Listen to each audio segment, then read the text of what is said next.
It's not how much money you make. It's how much money you keep.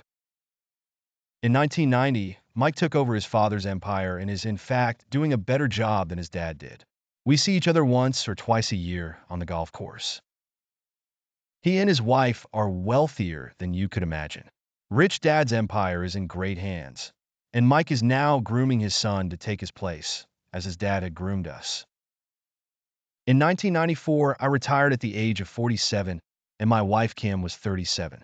Retirement does not mean not working. For us, it means that, barring unforeseen cataclysmic changes, we can work or not work, and our wealth grows automatically, staying ahead of inflation. Our assets are large enough to grow by themselves. It's like planting a tree. You water it for years, and then one day it doesn't need you anymore. Its roots are implanted deep enough. Then the tree provides shade for your enjoyment. Mike chose to run the empire, and I chose to retire. Whenever I speak to groups of people, they often ask what I would recommend that they do. How do I get started? Is there a book you would recommend? What should I do to prepare my children? What is your secret to success? How do I make millions? Whenever I hear one of these questions, I'm reminded of the following story.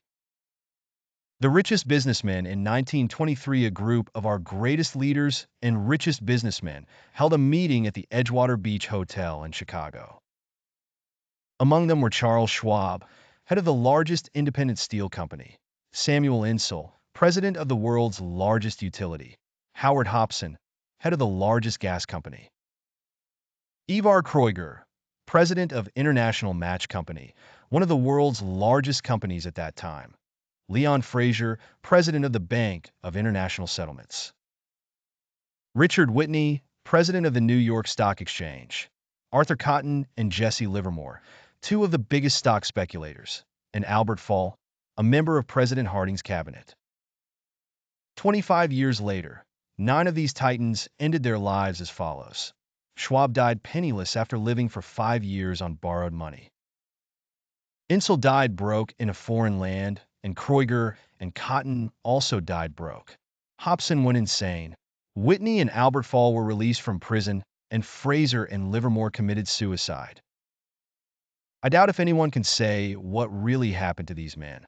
If you look at the date, 1923, it was just before the 1929 market crash and the Great Depression, which I suspect had a great impact on these men and their lives.